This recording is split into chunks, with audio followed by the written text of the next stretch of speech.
L'homme est malade parce qu'il est mal construit. Il faut se décider à le mettre à nu pour lui gâter cet animal pur qui ne se mange pas.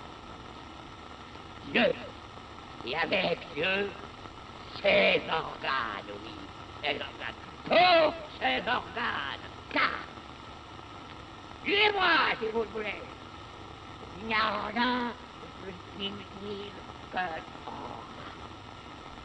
Vamos lá, galera, bom dia. Estamos aí no episódio 108 do Para Acabar com o Juízo. Episódio auspicioso aí, 108 é um número auspicioso para o budismo, para o hinduísmo, né? É um número bem singular aí, é o número de contas de um japamala, né? Que nada mais é que o terço das vovós, só que mais rara e boa, né? O terço e o japamala são muito próximos, né? Cristianismo é muito plágio, né, cara? Cristianismo, catolicismo tem uns plágio pesadão, né, cara? É difícil, né? O negócio é uma religião recente, perto da milenaridade do taoísmo, do budismo, do hinduísmo. É foda, né, cara? Das religiões do Oriente Médio. Cara, eu detesto não, assim, eu não gosto muito de religião, né, mas eu tenho uma vontade de estudar essa parada, assim, mas eu não sou muito afeito à prática religiosa, acho que é isso, né, mas dá uma curiosidade de saber como é que vão se fundando, quais as viagens dessas religiões, né, mas enfim. Episódio 108 de Pra Acabar com o Juízo, tá um frio um pouco desumano aqui, injusto em Porto Alegre, hoje acordou com 12 graus e a gente ainda tá em maio, o que me fez pensar, porra, imagina em julho e em agosto. E aí eu pensei assim, por que eu vim pra cá? Mas é isso, a vida tem essas coisas. Às vezes a gente tá nos lugares fugindo do inverno e quando você vê o inverno mais rigoroso que você já viu. Mas, olha, confesso que ainda passava mais frio em São Paulo. Bizarramente, o frio de São Paulo é pior. E o frio do Espírito Santo é o ideal, porque não há. Saudade, Espírito Santo, saudade da prainha. Então bora lá. Depois da belíssima participação do Matheus aqui, muito obrigado, Matheus. Sei que você nunca vai ouvir esse episódio de agradecimento, essa nota de agradecimento, mas muito obrigado mesmo assim.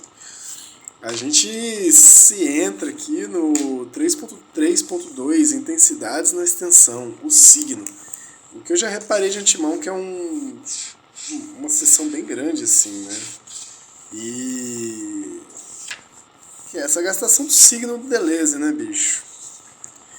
Respire fundo e let's go, let's go. 3.3.2, intensidades na extensão, o signo. Podemos então compreender melhor porque o problema não consiste de modo algum em ir das filiações às alianças ou em concluir estas daquelas. Não é nem sobre como ir das filiações parentais às alianças, né? Nem ir dessas alianças, não, nem concluir as alianças das filiações, né? Não é esse o problema. O problema está em passar de uma ordem intensiva energética. Eu vou ter que grifar essas porra, me dá dor de cabeça. É o Deleuze sendo Deleuze aqui. Passar de uma ordem. O problema está em passar de uma ordem intensiva energética a um sistema intensivo, sistema que compreende ao mesmo tempo as alianças qualitativas e as filiações extensas. Com o passar da intensidade, as extensões, né, as classificações, como que algo que eu acho que talvez seja essa pergunta, assim, como algo passa de uma disjunção inclusiva para uma disjunção exclusiva, de outro modo, como tudo é parte do mesmo corpo da Terra no sentido de intensidade, como isso de alguma forma se divide em alguma forma de diferença. Eu acho que essa é a pergunta, eu acho, pelo menos, que o Deleuze está tentando fazer aqui junto com o nosso amigo Guattari. Como passa da intensividade à extensividade. Tem essa diferença que é interessante do intensivo e do extensivo. Eu só vou bater um Google aqui, claro que não vai dar super um significado importante para o Deleuze, né? Intensidade, significado. Intensidade é característica atribuída a algo ou a alguém que se apresenta em grandes proporções. Então acho que a questão da intensidade é algo com relação à proporcionalidade, né? Normalmente essa característica está relacionada com o fato de algo se manifestar ou se sentir com força, vigor, de algo que é intenso. É no sentido de quantidade, de proporção, de intensidade, né? Então a fórmula aqui, interessante. Essa fórmula. Ah, tá. Ela é representada pela fórmula de intensidade que está descrita abaixo, onde I, intensidade da corrente elétrica, é igual a quantidade de carga elétrica, dividido pelo intervalo de tempo de passagem da carga elétrica. Eu acho que é interessante, né? Eu acho que mesmo que não seja só para a parte elétrica, configurar a intensidade pensando a quantidade sobre tempo, e aí aqui a gente está pensando numa fórmula física, né, sobre tempo dividido, eu acho que dá uma proporcionalidade, né? Quanto maior a carga, a quantidade em um menor tempo, né, no menor intervalo, mais intensa a parada. Quanto maior o intervalo e menor a carga, menos intenso. Esse que é o jogo, né? Então, de proporcionalidade. O que traz elementos bem interessantes, né? Que a intensidade, então, não só está relacionada com a quantidade, que aí seria melhor falar de quantidades, mas com o intervalo de tempo. Eu nunca tinha parado para pensar nisso, então, mas intensidade é... O que é algo muito intenso na nossa vida? Caraca, foi muito intenso, é muito forte, muito rápido, muita coisa, um pouco de intervalo de tempo, né? Falando até clinicamente, assim. Como é que você pode amenizar uma coisa que está muito intensa? Ou você diminui a carga, diminui o contato, diminui a troca, o fluxo, ou você espaça, né? Cara, é muito intenso te ver, eu preciso te ver com alguns intervalos de tempo, assim, aí deu conta, né? Sabe aquela pessoa que é agitada, que te inspira, mas que é bom, como a gente fala, ver em doses homeopáticas, né? Não dá para ver em doses alopáticas. Então, bem legal a gente parar para pensar 2 segundos aqui o que é esse plano intensivo, né? O plano das quantidades e das durações, o plano das quantidades e do tempo, assim, né? E o que seria extensão, né?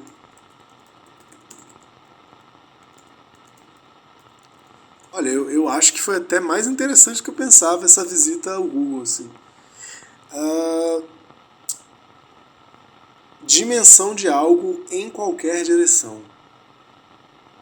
Dimensão de algo em qualquer direção. Por exemplo, um terreno, né? Então a extensão é a questão da dimensão. Vou procurar um significado mais interessante aqui.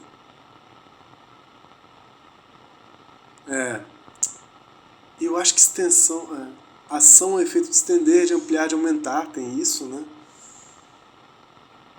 Mas o alcance de algo, o que alguma coisa pode alcançar, ter determinado valor, não ser extensão das enchentes.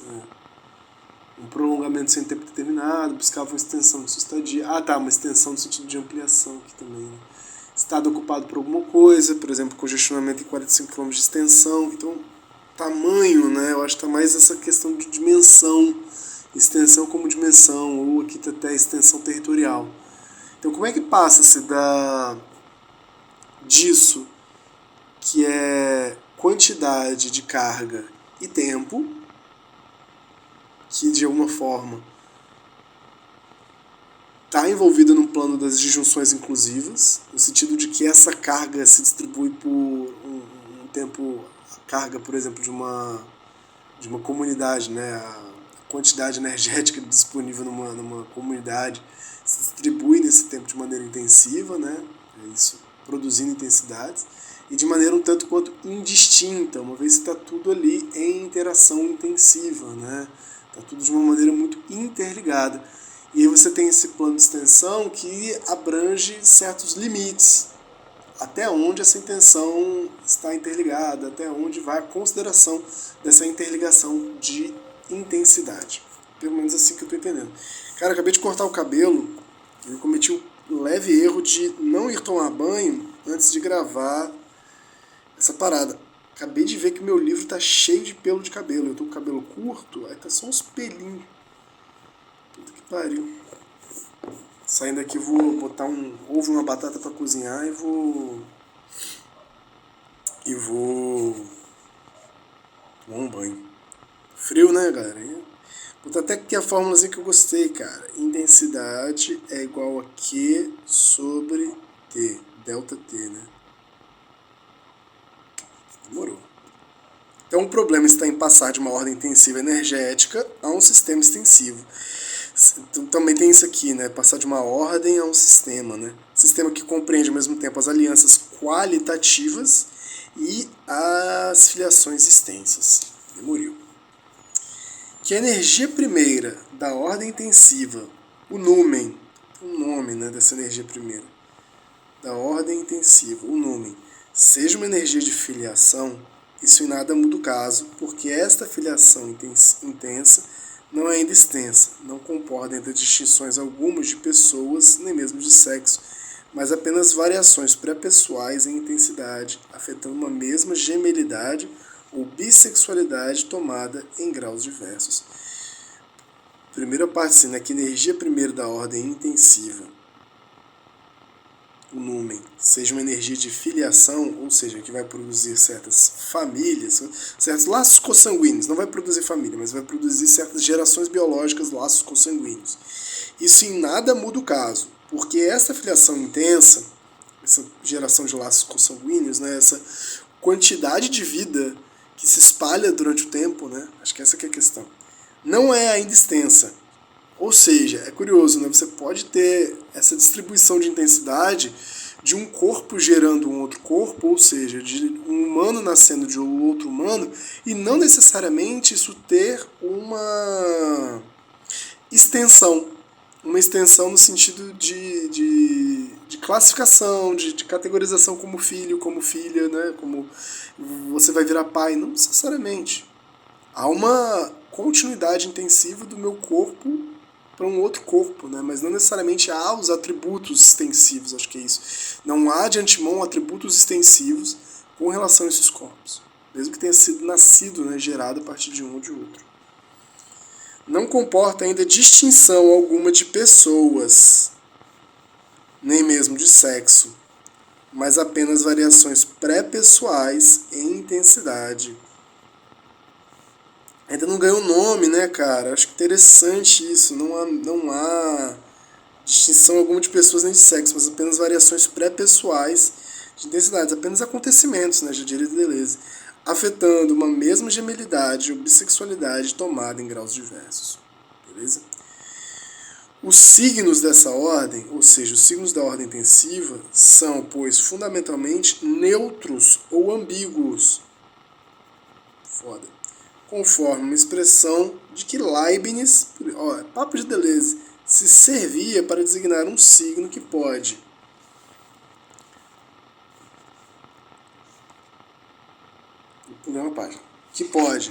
ser tanto mais quanto menos. Então o Deleuze está fazendo a teoria dos conjuntos matemáticos aqui no meio do rolê, né? O que eu consigo entender aqui, né? Um corpo e a extensão a multiplicidade desse corpo é um conjunto, inicialmente, de signos ambíguos ou neutros, que não querem representar necessariamente um sexo. Ah, mas o pênis representa o sexo. Não, cara, não necessariamente. Não necessariamente. Isso aí é uma atribuição e pode significar outras coisas também. Então, nesse sentido, o que a gente entende como pênis, o que a gente entende como vagina, o que a gente já tem toda uma carga de significações, por exemplo, científicas, sexológicas a respeito disso, de construção de gênero na sociedade ocidental. Se você pega necessariamente outras máquinas sociais e outras máquinas desejantes em conjunto, isso vai ser atribuído outros significados, outras interpretações. E antes disso, que se tem um corpo intensivo de emissão dessa ordem, da ordem intensiva de signos neutros. Acho que é isso que está falando, assim. Ou uma aproximação do que Deleuze e Guattari pensam também como corpo sem órgãos. Né? E aí ele usou essa teoria do conjunto matemático de Leibniz, não necessariamente dos signos neutros em Leibniz, né? Para pensar essa possibilidade de um signo neutro ou ambíguo, que ainda não tem sua carga definida, nem mais nem menos. Trata-se de saber como, a partir dessa intensidade primeira, se passará um sistema de extensão, de uma ordem intensiva para um sistema de extensão, no qual, primeiro, as filiações serão filiações extensas sob a forma de linhagens, comportando distinções de pessoas e de denominações parentais. Então, acho que aqui ficou legal, né? Então, como que um corpo nasce, um corpo emerge, né, da independência de um outro corpo, e aí passa dessa ordem intensiva para um sistema de extensão onde, primeiro, As filiações serão filiações extensas sobre a forma de linhagens. Então ele vai ser filho, filha de alguém, vai ser neto de alguém, vai ser primo de alguém.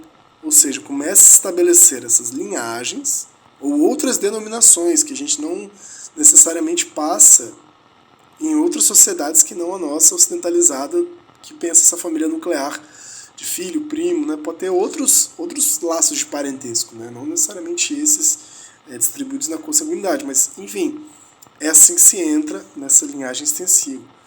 E comportando distinções de pessoas e de denominações parentais. Então, estabelecimento de uma pessoalidade para isso que no campo intensivo, na ordem intensiva, são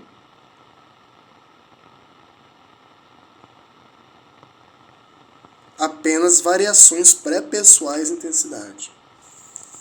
A gente passa de variações pré-pessoais para distinções de pessoas e de denominações parentais. E o segundo ponto dessa passagem da ordem intensiva para o sistema extensivo, as alianças serão ao mesmo tempo relações qualitativas que as filiações extensas supõem e vice-versa. Vou repetir. As alianças serão ao mesmo tempo relações qualitativas que as filiações extensas supõem e vice-versa. Então, beleza. Filiações extensas, e no quadro de que vai se denominando pessoas e produzindo essas denominações parentais que dá dentro do campo extensivo da filiação, vai criando-se um campo de relações qualitativas das alianças, né? Que as filiações extensas supõem e vice-versa. Então, as relações qualitativas de aliança supõem filiações extensas, né? As relações extensivas de filiação, e as relações extensivas de filiação supõem as relações qualitativas de aliança, né? Então, aliança e filiação já é dentro do campo extensivo, né? Mas a aliança são relações qualitativas.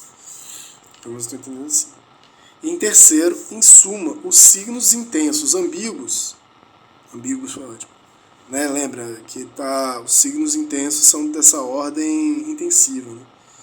Ambíguos deixarão de o ser e se tornarão positivos ou negativos. Aí sim, finalmente. A definição são signos positivos ou negativos. O que quer dizer essa porra desses signos positivos e negativos? Acho que ele ainda não explicou, só deu o exemplo lá em Leibniz. Então, esses são os 3 passos, né, da passagem da ordem intensiva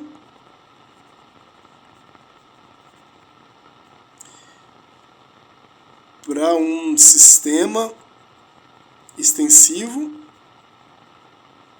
com relação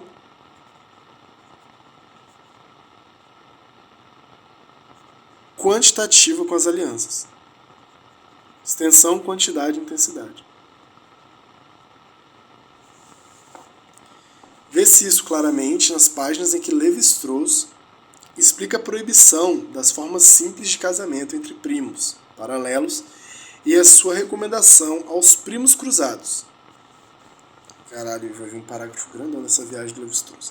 Então eles vão exemplificar. Isso aqui configuraria quebra de parágrafo facilmente, mas na cabeça deles Guattari vão meter um parágrafo só. E do editor também. Quem é o editor desse livro, cara? Boa pergunta, né? Existe editor desse livro?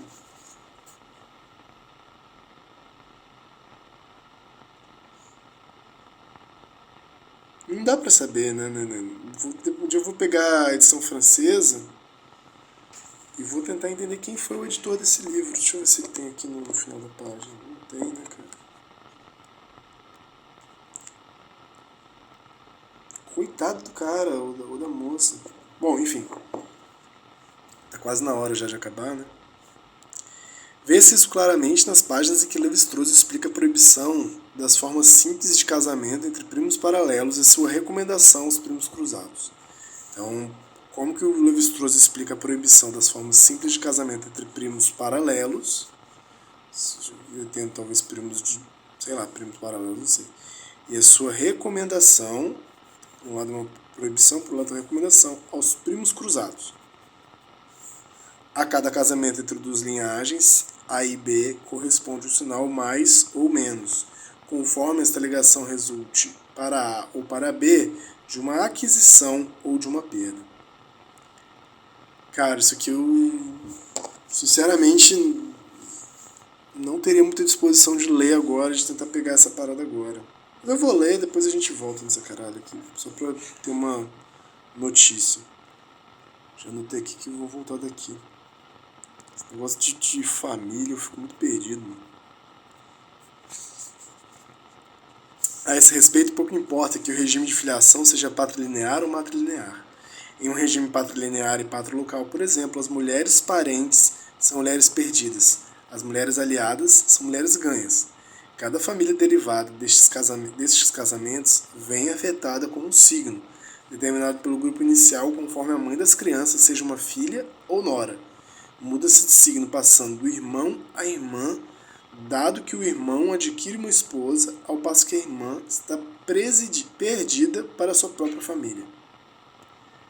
Isso, eu não entendi nada. Eu super teria que ler isso aqui tipo a 2 por hora. Mas observa Levi-Strauss, muda-se igualmente de signo, mudando de geração. Do ponto de vista do grupo inicial, conforme o pai tem recebido uma esposa ou a mãe tenha sido transferida para fora, os filhos têm direito a uma mulher ou devem uma irmã. Sem dúvida, cara, eu vou ter que ler isso aqui com muita calma. Sério, que eu fico muito perdido. Ler com calma. Ou não tentar entender, que também é outra magia do antiédipo. Mas, galera, preciso lá fazer meu almoço e como é que fala? Deixa eu parar essa porra. E tomar um banho, né, pra tirar esses cabelos do corpo. Mas, cara, curti muito pensar essa coisa do intensivo, do extensivo e do quantitativo aqui. Quem é mais deleuziano deve ter visto isso bastante no Diferença e Repetição e no Lógica do Sentido, se não em outros livros dele sobre autores aí. Eu, particularmente, não sou muito imerso na obra deleuziana. Então, um dia, quem sabe. Mas é isso. A semana que vem a gente vai tentar decifrar esse resto de parágrafo desses traços de positivo e negativo de filiação aí, e a gente não vai sair tão cedo dessa sessãozinha 3.3.2. Forte abraço e até semana que vem.